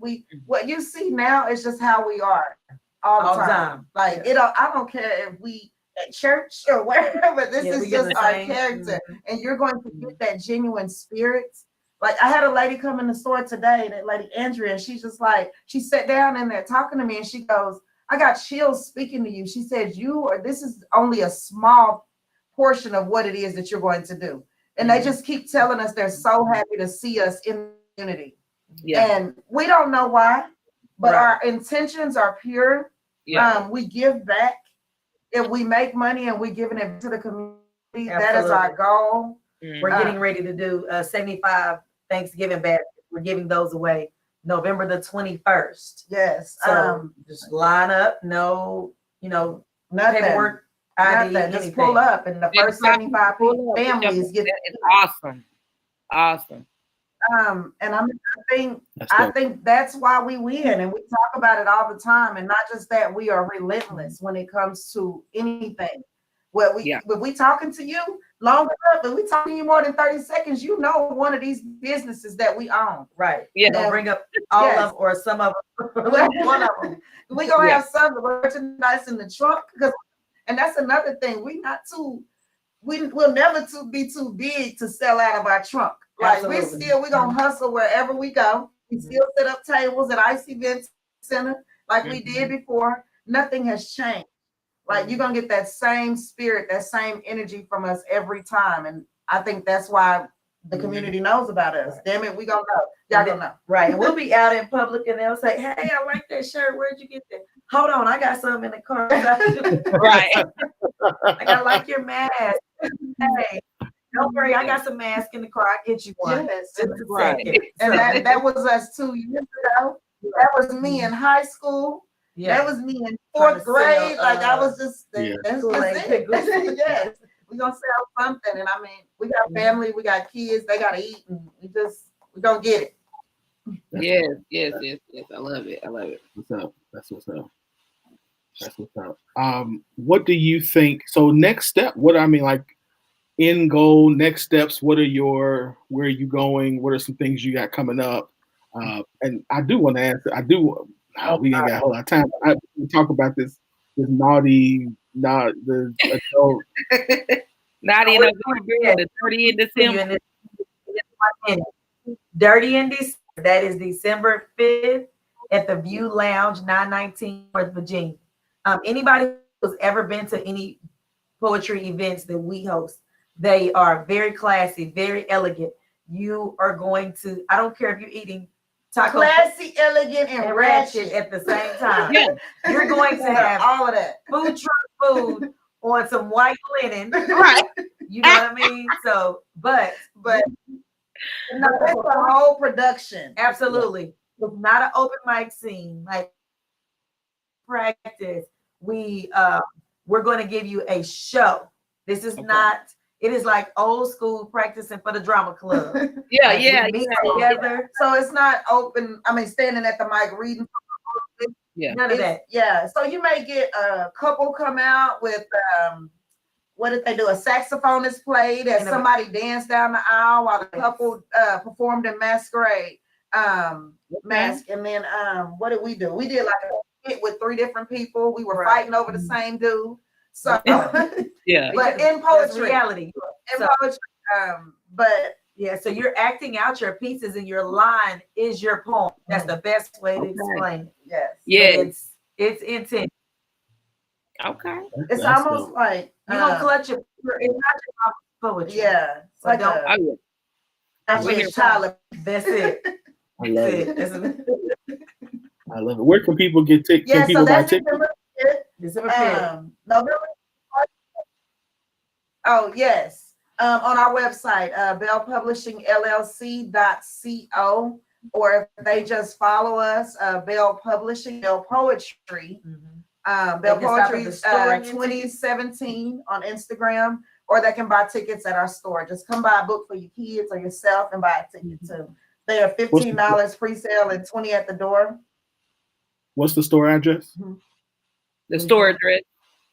Oh, 1742 Northeast 23rd Street, Suite B. We're right across the street from Mid-K and East Point Shopping Center.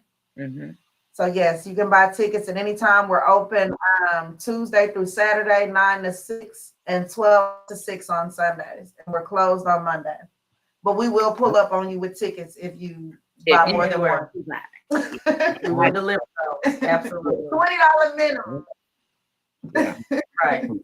You got one more? You got last question? Yeah. Yeah. Yeah. I guess please. They kind of already went over it, but I know you had Dirty in December. Yeah. What? Go ahead and explain what the Dirty in December is. I think we should leave on that so people can know what to expect. Did they hear? They hear me? You said November. You have one in November and December. It's right? erotic poetry. Okay. Oh, okay. No, my birthday is November 25th. So it is birthday behavior all month. But we have Trap and Paint November 25th. That is my birthday party.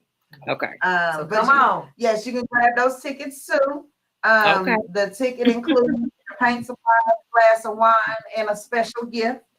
So you got to come and check that out to see what that is. But yes, Music Man will be emceeing. And I already told him if Booty's wedding bouncing, then he's fired. So, Right. Yeah. but Cool. D. Chappelle will be doing that. It's gonna be a lot of fun now. We just gonna kick it and we've been working hard and we just need to relax and act a fool because that's what Okay. If you love poetry, if you don't really like poetry, but you like comedy, if you're not sure what to think, because it's not going to be Shakespeare. Oh yes. You know what I mean? So And this is we just added Maybelline to Yeah, the show too. yeah. Yeah. She will be cool. in Dirty December. So I'm excited for her. And Mako is MCing. Yes, we just added him to the roster. He's in. Yeah. So we got some names. We got Glenn, we got Rita, if y'all know anybody from and of course Kenyatta and myself will be performing. Everything is memorized. We're gonna get up there and we're gonna cut up. So y'all just need The Yeah. outfit. All right. Y'all heard it here. Winfred, are you married?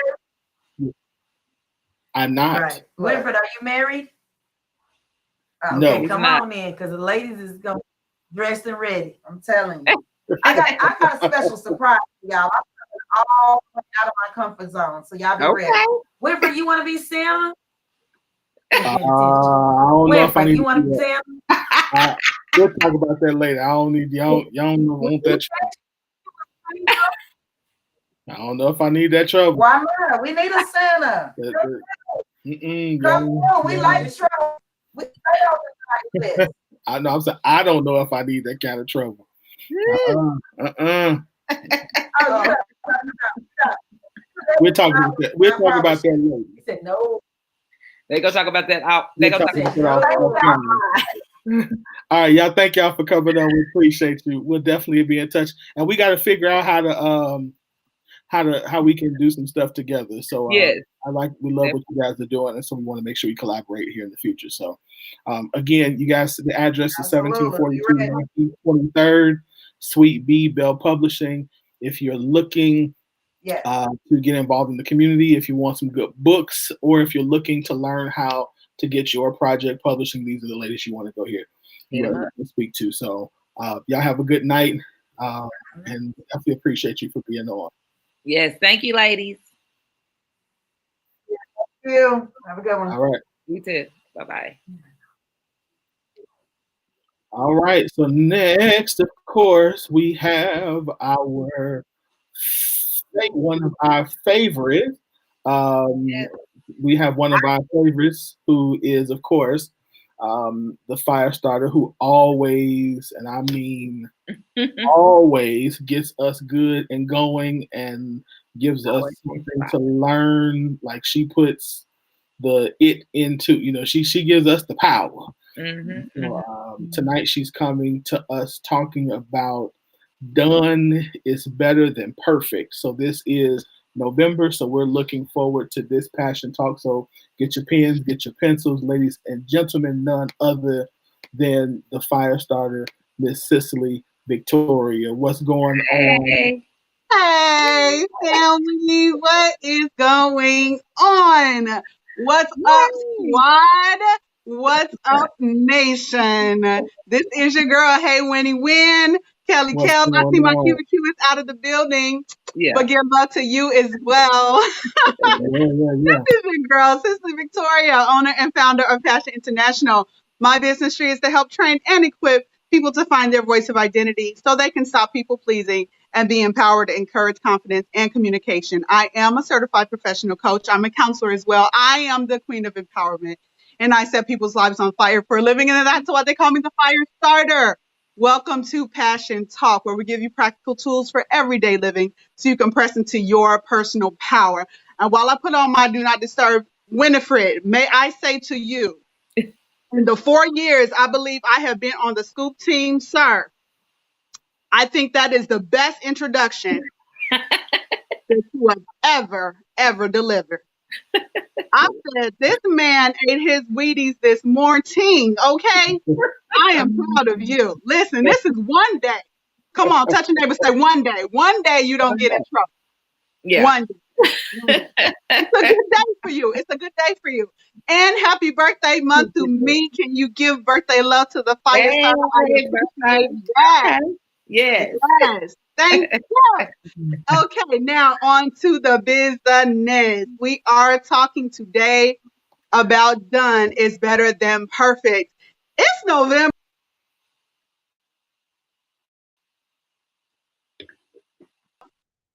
Did I get kicked out for a second? Okay, we're back. It's November, y'all. Happy November. How y'all doing about this 11th month of 2020? November. Can you believe it? Come on. And more so than that, it was like, what, mid-70s in Chicago on November the 10th. Huh? And what's it going to be tomorrow? 47. All right, that's all I got to say. Okay. So who does that? But we didn't come here to talk about that today. We came here to talk about done is better than perfect. All right. Now I want to ask you, I have mentioned it's November, right? We talked about last month where my anchor is at. Okay. Last quarter of the year. Now you 1 month more down. 2 months. Okay. To go before we culminate this year. I know some of y'all doing the hallelujah praise. You just want 2020 to be over, don't you? You just want it to be over. I understand. But how many of you have been challenged in starting or finishing your goals in life, or especially this year? This year, Firestarter is going to give you a little bit more of a pass, all right? Because even Firestarter has been challenged, all right? So I think everybody's been challenged. It's understandable. We've been under a lot of stress, people, haven't we? Haven't we in 2020? Much more than the human is purposed to endure. But nevertheless, we here and we're making it, okay? And we're going forward. But likely, majority of us can attest at some point in time, in reality, we have not started our goals well and we have not finished our goals well. So where we had an excuse for why we never started, or even a better one for why we couldn't finish. Don't shout me down when I'm preaching good, okay? So we as the Scoop Success Squad, yes, and Nation, are going to adopt a new philosophy today and henceforward to say it with me, done is better than perfect. Okay? Then one more time, done is better than perfect. Let's talk a little bit about procrastination,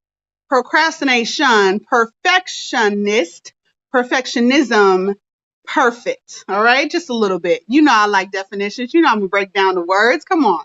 So to procrastinate means to defer action, to delay, to put off until another day or time. Synonyms for procrastinate. Now I really want you to tune into these synonyms because they can really treat your life, okay? If you really stop to listen to what the synonyms are saying. So to those who, so boldly and proudly in times past, kind of, tooted your own horn sometimes with procrastination, these synonyms gonna get your whole life right. The synonyms include to prolong, to postpone, to a dawdler, a dilly-dallyer. You know how, old school used to tell, don't dilly-dally, all right? Don't dilly-dally. Idler, lag, lagger, lingerer, loafer, lounger. Wait for it. Slow poke, straggler, slow starter, anterior. That's for procrastinate. Synonyms. Now let's talk about the perfectionist because, my belief, it's only one angle. It's not the only reason, but I think one really big reason why many people are found in a state of procrastination is because they may be challenged in perfectionism. Okay, so I'm going to speak to you from the one that I'm familiar with, all right? Because I can only give you what I got, all right? So perfectionist, as is communicated by definition, a person who demands perfection of himself, herself, or others. Perfectionism is a personal standard, attitude, or philosophy that demands perfection and rejects anything less. Synonyms for perfectionist and perfectionism: a fusspot, idealist, a purist, a quibbler, nitpicker, bickering, fault finding, pettiness. Yes, I said pettiness. You petty much? You petty much? You may be in the state of perfectionism. Now, perfect, on the other hand, has a different angle. It's defined as the highest degree of proficiency, skill, or excellence. The highest or most nearly perfect degree of a quality or trait. And, biblically, this word is translated not as perfect meaning flawless, but perfect meaning mature. So I want you to put that in your back pocket. Perfect means mature, not flawless. Perfect means excellent. Excellence is good. Perfectionism is not. So I want to offer just a little rant to you, if I can, and then just give you some strategies and some resources that may help you to continue in your anchor position, right? And to finish your year strong and to still not, just throw all of the hope away of finishing whatever you purpose to do. I don't care how delayed you are. I want you to still focus and I want you to still use the time that God's giving you to maximize. Okay. So let me start by saying there's no such thing as a perfect time. If you're waiting for the perfect time or opportunity to do anything, you're going to be doing a lot of nothing. Why? Because life keeps moving. It keeps evolving. It keeps going. You've heard it said, time waits for no one, right? And it'll keep passing you by and you'll never begin. You'll never begin a thing is truly a big part of the battle. Beginning a thing is truly the big part of the battle. So it's a problem when you don't begin. And the other big part of that battle, I would say, is finishing. There was a trainer I had once that said there was no such thing as a perfect time. You pick the time and make it perfect. Please put that in the chat. That's worth remembering. There is no such thing as a perfect time. You pick the time and make it perfect. Those who have a relationship with perfectionism, notice I didn't say a perfectionist, because then you make being a perfectionist, I'm switching into counselor mode on you for a moment, as your identity, okay? So you can have a relationship with perfectionism, not being a perfectionist, making it your identity. It is not. It's simply a behavior that has been rooted by way of conditioning. but behaviors can be changed, and so can procrastination.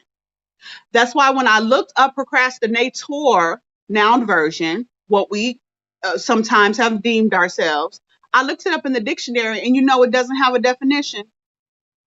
It doesn't have a definition itself because it's not like it's a personality trait that's supposed to be adopted. It is not. What does that mean?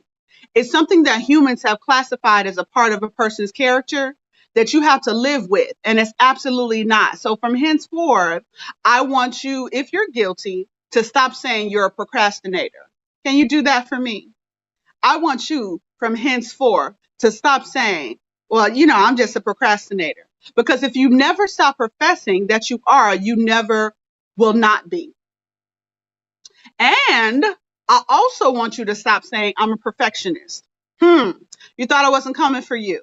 Yeah, I want you on the opposite side of the spectrum that, like a proud peacock may profess that you're a perfectionist. Rather, it's a real thing. It's okay. But rather, I want you to say you're overcoming perfectionism or you have a relationship with perfectionism because that externalizes, all right, that behavior, keeps it on the outside of you where it should be. And it does not internalize it and become a part of your identity or a label that you think you should be proud of because it's not a compliment. It's not a compliment to be a perfectionist, just in case you didn't know. Okay, let's move on. A good way, okay, to practically do this, if you have a relationship with perfectionism, if you're overcoming perfectionism, if you have been guilty of procrastination, okay, this is what I want you to do practically. I've lived this, you all, and live it every day. So I know this stuff works if you do it, all right? I want you to yield your control and not be overly consumed with a certain result before you've even gotten started. All right. A practical way to start dealing with this is to yield your control and not be overly consumed with a certain result before you've even gotten started. You have to do something, baby. You have to do something. You have to make a move. Remember, we say bust a move. Bust a move. You gotta bust a move. Okay. You have to launch out even with nothing. When you don't activate your faith, you leave no room for brilliance, spontaneity, or even greater greatness to come because you've limited yourself to a perfect plan. I need you to trust yourself and your plan enough to allow it to evolve. Any project, business, ministry, relationship, etc. You've probably had it heard before that you need failure to succeed. I'm sure by now we're all movers and shakers in here. We've heard that, right? All of us haven't embraced it yet, but you at least heard it. But it is true. You do need failure to succeed. So I ask you to sign up for the failure. Oh, I know that's a hard horse pill to swallow, but I need you to sign up for the failure, okay, that comes in life. I need you to embrace it and bear hug it because it can be your friend. I want you to sign up for the failure and I want you to sign up for the risk and the trust and the faith factor because if you, when you seek to protect, listen clear, when you seek to protect, you think that you're saving yourself, but you're losing yourself in the success process. It's easier said than done, I know, but that's where we all ultimately have to position ourselves to sign up for the failure, sign up for the risk, the trust, and the faith factor. Listen, control that masks itself as safety and protection is a smokescreen. It's a mirage. It's a liar. I'll say it again. Control that masks itself as safety and protection is a smokescreen. It's a mirage. It is a liar, and the truth ain't in it. That is hardest for those, hear me clear, that's come from environments where you've lacked safety, likely stemming back from your childhood. And your only sense of safety was control and independence due to lack of trust. And therefore, you don't trust anyone else with your life, and you were not validated to risk, only conditioned to perform, which ergo condition you into perfectionism. And the procrastination part comes in where you have brilliance in your bones, but you don't execute because you're not sure what you offer is good enough, because that's what you've always been taught to believe. And it's hard to come from under that finger of oppression, but you must do it in order to succeed. Now that's worth rewinding and going back just to listen to by itself. All right. I would love to dig into that a whole bit more, but we don't got time for that. But let it hit you in your heart where it should have. Okay. Let me go ahead and give you some practical strategies that you can use in order to address this resistance of procrastination and perfectionism. All right. One really practical tool I use as a coach, everyone by now has heard of SMART goals, right? We are familiar with SMART goals: specific, measurable, achievable, realistic, time oriented. We got SMART goals. That's fine. But what we do as IPEC coaches is do something called AIM SMART goals. And so AIM SMART goals is another acronym. It stands for achievable, it stands for ideal, and manageable middle is the M. AIM. I don't know if you can see that kind of clearly. Let me put that up a little bit. Okay. AIM SMART: achievable, ideal, and manageable middle. Really quick. How you do this is with any goal that you have. First, you need to state the goal specifically, right? What is the final end, right? What's the bottom line? And then you address your ideal goal for like your ideal marker. So the ideal marker is like the most optimal, ideal, like perfect scenario of what you're going to do to reach this goal. Time orientation and frequency, and specifically the behavior that you're going to communicate. Don't have time to break it all down as I would prefer, but track with me. Okay. So that's the ideal. Now that's the most perfect. Okay. So just keep that in mind. Now on the opposite side of the spectrum is the achievable. That's the top one. The achievable is the bare minimum that you can do, but still to address that goal. It's the bare minimum. So let's say if in the, let's say in the ideal, you were saying, I'm going to do 2 hours of something per day. The achievable would be, I'm going to do 30 minutes of something per day. Okay. You're going to do the bare minimum, but guess what? You're still doing something in time and frequency and that specific activity. And then lastly is the manageable middle. Now, manageable middle is actually your target. That's what you're actually going to aim for. So it's somewhere in between the ideal and the achievable, right? So if you got 2 hours on the ideal, you got 30 minutes on the achievable, you may have 1 hour in the manageable middle, and that's the actual target that you're going to aim for in frequency and time and that specific behavior. All right. So what this does for you, it is allows you to have tiers of effort towards your goal, but it ensures that something is getting done, as opposed to what many of us do with our goals, which is do all of it or none of it. Okay. So AIM SMART, as opposed to only SMART goals, is very powerful because it still allows you to see effort being expended and things getting done, whether on the most minimal scale, on the the maximal scale. I have some other practical resources here that I've used, that I've offered to my clients and I have read myself that I think will be helpful for you. One is Eat That Frog. You must get this book. Okay. Eat That Frog has some really key principles. Eat That Frog is by Brian Tracy. Okay. It's a best national seller. It has 7 tips for you in order towards getting towards your goals. Okay. 1 is to decide exactly what you want. 2, write it down. 3, set a deadline on your goal. 4, make a list of everything you have to achieve your goal. 5, organize that list into a plan. 6, take action on your plan immediately. 7, resolve to do something every day that moves you towards your major goal. Okay, so that's Eat That Frog. Very, very important. The other principle is big rocks.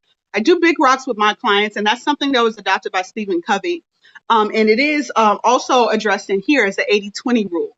It's really about recognizing what are your 3 to 5 must-do daily things that are likely connected to your core values to be your best self on a daily basis. Your big rocks are what you absolutely must get done before anything else gets done. Okay. It is the majority of your success package. All right. So make sure that you're focusing on getting your big rocks done. Just 3 to 5 things. Could be exercise. It could be prayer. It could be, what else? I don't know. Working on your business, meeting with the God, whatever it is. Okay. Those 3 to 5 goals to make sure that you are your optimal and ideal self. That's big rocks. And that's a really powerful strategy as well. To do, doing, and done. Here's another book resource that you can use. To Do, Doing, and Done. This by C. G. Lynn Sneed and Joyce Wyckoff. All right. So get that. To Do, Doing, and Done. That is another one.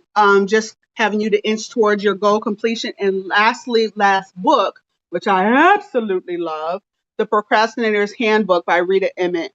This right here, if you do it, this could be a game changer, okay?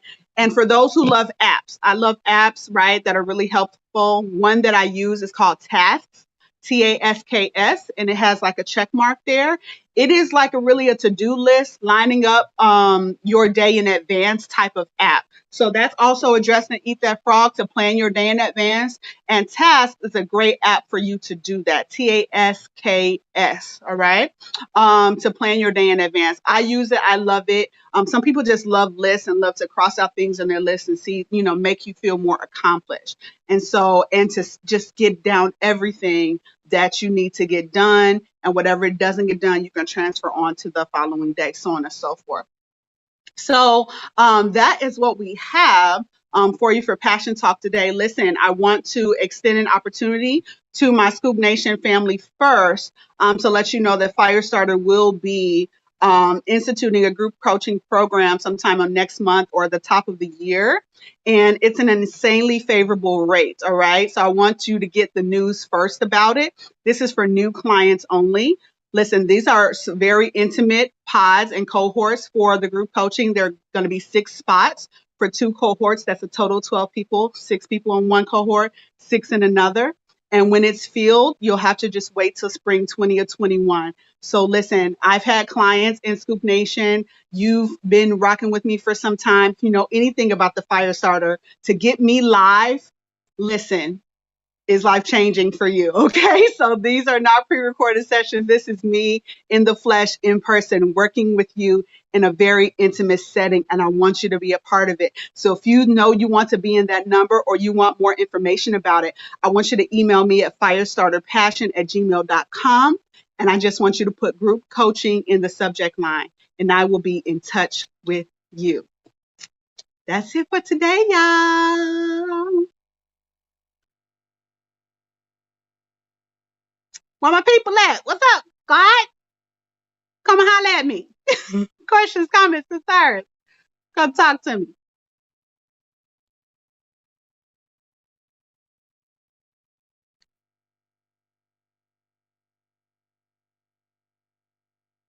Okay, I'm waiting for them to come back. That's okay. You've been a part of Passion Talk, where we give you practical tools for everyday living so you can press into your personal power. I want to make sure that Kels or Wynn has no closing things to say before I chime out of here. It says I'm waiting for the host. I wish I could see you all's comments while I'm on this platform, but I can't. I would engage with you. So Juan says he'll probably read that last book later. Yeah. Can you hear us? Can you hear us now? I don't know, if she may be gone now. It was some little hiccups happening, some technology. I don't know when, if you know, we've still been having some issues on our end. Okay. So I think she's frozen. Yeah. Okay. She's gonna have to close the show for us. She was getting ready to close it down.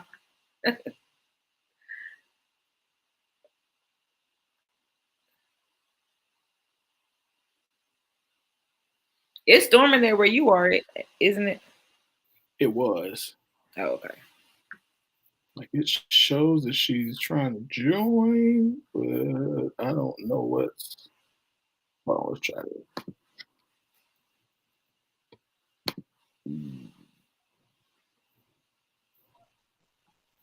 Hey, I don't know how long we've been out. What happened? I have no idea. You don't know. That's okay. I understand. I don't know what was missed, what was caught. Do you know the last thing you heard? I heard the whole thing. I was. Yeah, it was just you at the end when we were trying to come back on after you finished. It wasn't allowing it to. Okay. So I know you got to close out. I love you guys. If there's nothing more, I want you to stay in purpose, stay in passion, stay empowered, and stay on fire. Remember, if you're interested in the group program, put group coaching in the subject line to firestarterpassion@gmail.com. And I'll see you guys in the last month of 2020. I'll see you next month. I love you so much. Mwah. All right. Bye. All right. Wonderful job tonight. Bye. Thank you. Bye-bye. All right. Oops, hold on. She ain't here, but we still get. Hold on. Yeah, gotta give Elegance Design. Of course, we'll go through our Elegance by Design.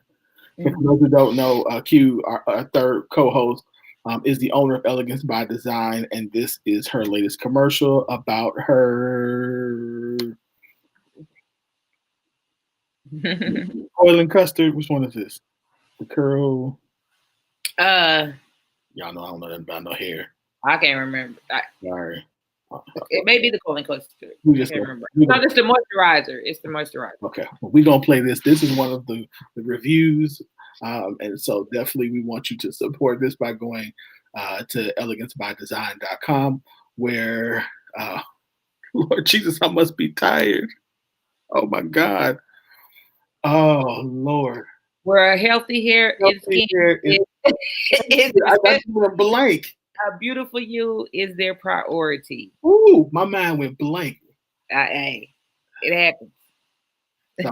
Sorry for you. You're good. I was there with the baton. Man, You're all right. here we go.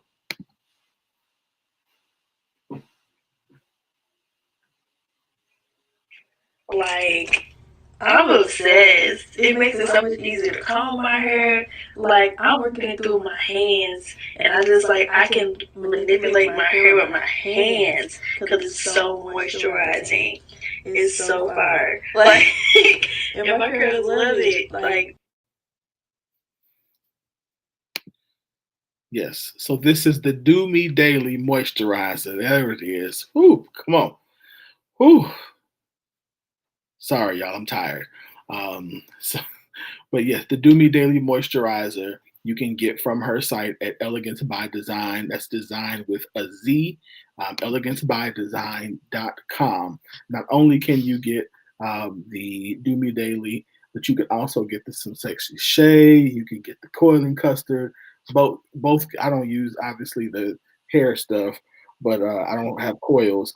But me and my summertime fine and my lemon luscious, and even there I got other like more manly guy sense. But hey, I all of them. So of the Sexy Shea Butter, which leaves your skin feeling really good and good and moisturized throughout the day. So you definitely want to check that out. So again, it's Elegance by Design with a Z. .com in order to again to get some of that. Kels, you got anything in closing? No, have a good week. All right. It's time to go. Y'all have a good week. We appreciate you guys for tuning in. And as always, again, thank you all for rocking with us. Thank y'all for being here. I'm stalling because I'm trying to find the song. I'm trying to find the song so we can play it and go home because I'm tired. Here we go. Y'all have a good night.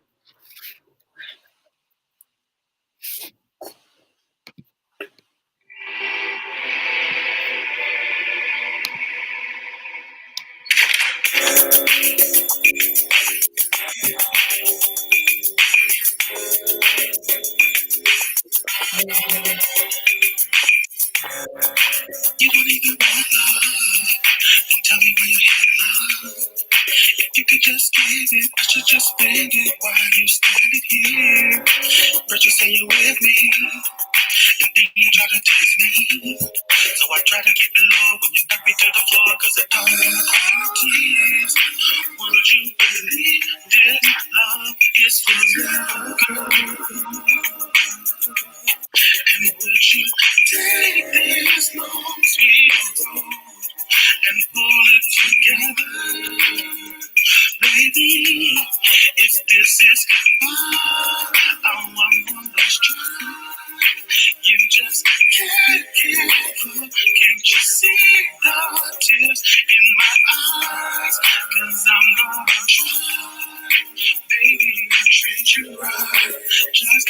one more try. If this is goodbye, if this is goodbye. Y'all have a good night. Love y'all.